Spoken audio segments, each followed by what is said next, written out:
नमस्कार मंडळी, नगरी स्काय चॅनलवरती आज आपण बघणार आहोत सफेद कारलं। हे कारलं एकदम पौष्टिक असतं, अजिबात कडू होत नाही। तर त्यासाठी मी इथे पाव किलो कारलं घेतलेलं आहे। कारलं स्वच्छ धुवून त्याच्या फोडी तयार करून घेतल्या, मधून त्याला चीर दिली।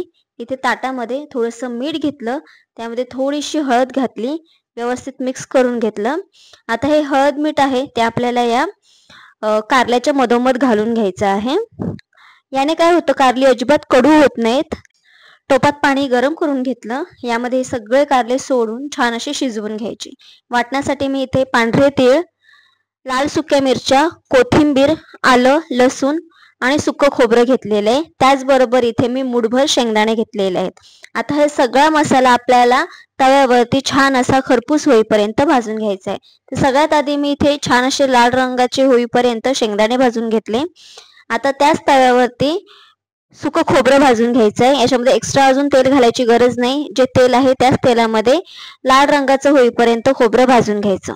खोबरं भाजून झालं की मग याच्यावरती सुक्या मिरच्या सुद्धा भाजून घ्यायच्या आहेत। तुम्ही सुक्या मिरच्यांच्या ऐवजी हिरव्या मिरच्या देखील घालू शकता किंवा यामध्ये मसाले घालू शकता। मी इथे मसाले घालणार नाहीये, त्यामुळे मी इथे लाल सुक्या मिरच्यांचा वापर केलेला आहे। मिरच्या भाजून झाल्या की मग याच्यावरती तीळ सुद्धा भाजून घ्यायचे आहेत। एकदम गावरान पद्धतीने करणार आहे, त्यामुळे फारसे मसाले यामध्ये मी घालणार नाहीये। व्यवस्थित असं तीळ भाजून झालं की ते सुद्धा काढून घ्यायचं आहे। आता हा सगळा मसाला छान असा भाजून झालेला आहे।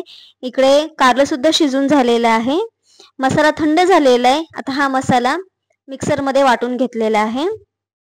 आता या मसाल्यामध्ये आपल्याला घालायचं आहे चवीनुसार, यामध्ये मीठ घालून घ्यायचं आहे, कारण आपण वाटणामध्ये मीठ घातलं नव्हतं। त्यानंतर यामध्ये थोडीशी हळद घालायची। आता हा सगळा मसाला व्यवस्थित मिक्स करून घ्यायचा आहे, एकजीव करून घ्यायचा। त्यानंतर काय करायचं आहे, आपल्याला इथे जे कारले शिजवलेले होते ते सुद्धा थंड झालेले आहेत, त्याचं पाणी पिळून काढायचं। त्यामध्ये अजिबात पाणी राहता कामा नये। व्यवस्थित पाणी पिळून झालं की मग याच्यामध्ये हा मसाला दाबून दाबून भरायचा आहे, जेणेकरून हा मसाला जेव्हा आपण कारलं फ्राय करू त्यावेळेस तो बाहेर येणार नाही। तर सगळे कारले भरून झालेले आहेत।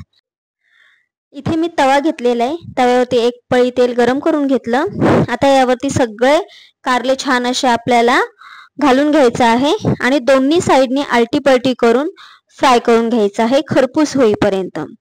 मी जेव्हा पण कारलं फ्राय करते त्यावेळेस मी तव्यावरतीच करते।